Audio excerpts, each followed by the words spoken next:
Out of all the National Lampoon movies that exist, the only one I've seen in full is National Lampoon's Christmas Vacation. That's fine and all, because it's not like these films really need any prior knowledge of the predecessors in order to understand it. I am still perfectly capable of approaching Christmas Vacation as not just one of the best Christmas movies, but as one of the funniest movies of all time. It combines slapstick, situational comedy, and all the fun of watching the main character in a fit of rage. Oh, and irreverent humor. Can't see the line, can you, Russ? No. Every time I watch it, it just gets funnier and funnier. Of course, it all centers on Chevy Chase playing Clark Griswold, who just wants his family to have the perfect family Christmas. He goes overboard in so many areas. He and his family go out to the woods to find an actual tree to use as the Christmas tree. He's putting a crap ton of lights around the house, accidentally causing an icicle to burst through the neighbor's window. He's got to deal with the relatives. All this time, he's waiting for a Christmas bonus from his job so he can pay for a swimming pool in his backyard. If I try to sum up all the great stuff about this movie, this could take all day, so let's go over the highlights. The top 10 funniest moments from the movie. But first, some honorable mentions. So, Christmas is practically ruined, it seems. The house has become a wreck, everyone's thinking of leaving, but Clark is suggesting everyone sticks this out. Ellen doesn't want things getting worse. Worse? How could they get any worse? Take a look around you, Ellen. We're at the threshold of hell! Not only did the icicle fly from the roof and bust a neighbor's window, it also broke the stereo. Well, obviously something had to break the window, something had to hit the stereo. And why is the carpet all wet, Todd? I don't know, Margot. Speaking of the neighbors, there's another hilarious moment involving them. Clark's coming out in a hockey mask looking like Jason Voorhees. That's the 80s for you. He's got the chainsaw, looks ready to do some damage. Where do you think you're gonna put a tree that big? Bend over and I'll show you. The bobsled scene, that's funny. Going very fast in a bobsled wannabe, yeah, it's a crazy thing. Clark's talking to this woman at the counter. He thinks she's pretty, but he's a married man. Listen to what he says. I was just smiling. I was just browsing. Wouldn't be the Christmas shopping season if the stores were any less hotter than they are. It's a bit nipply out. I mean nippy out. What did I say, nipple? He's not planning to cheat on Ellen, is he? Alright, let's get on with the list. Number 10. So Clark's finally got all the lights in the house set up. Now the only thing left to do is to plug it in and watch it all shine. As the rest of the family drum roll, we're about to see some magic. Joy to the world.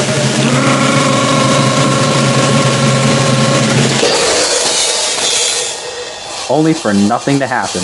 The build-up is what makes this funny. It really did seem like it would work, but nope, not a dang thing happened.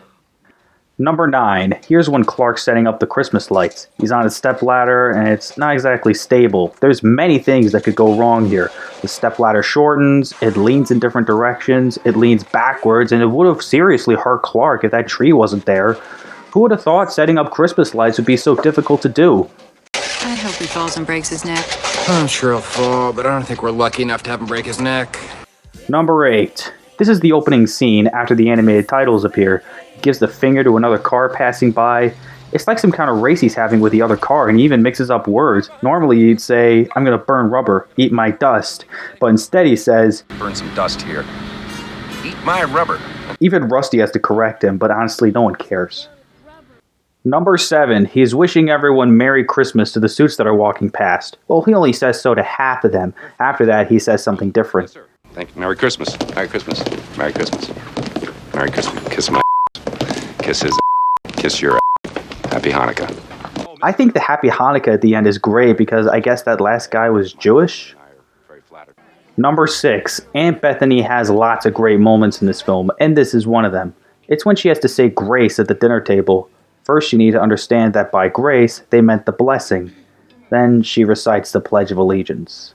I pledge allegiance to the flag of the United States of America and to the republic for which it stands.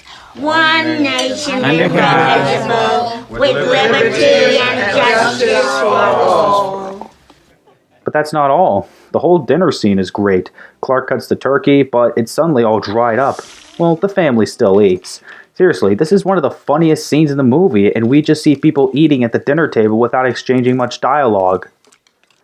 Number 5. Here's Clark trying to light up the house again. Second attempt was not much more successful, but Ellen gets to see the house light up while Clark isn't there. And then all of a sudden, Clark gets to see the house light up when no one else is there, and in both instances, the lights turn back off before anyone else notices. In Clark's case, he has a fit of rage, kicking the yard decoration of Santa's sled, and even the reindeer.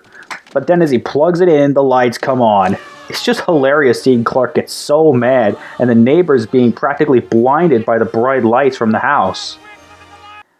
Number 4. Clark gets something from his boss. He's real excited, hoping it's the bonus he's been waiting for, but nope, it's just a membership for the Jelly of the Month Club. What we get after is a mixture of anger and calm, ultimately ending in an insane rant, and out of anger he wanted the boss brought over to let out a barrage of insults. And I want to look him straight in the eye, and I want to tell him what a cheap, lying, no-good, rotten, four-flushing, low-life, snake-licking, dirt-eating, inbred, overstuffed, ignorant, blood-sucking, dog-kissing, brainless, hopeless, heartless, bug-eyed, stiff-legged, spotty-lipped, worm-headed sack of monkey shit he is! Hallelujah! Holy shit! This is a classic scene, so why is it only number 4? Well, I'm going to tell you about the others.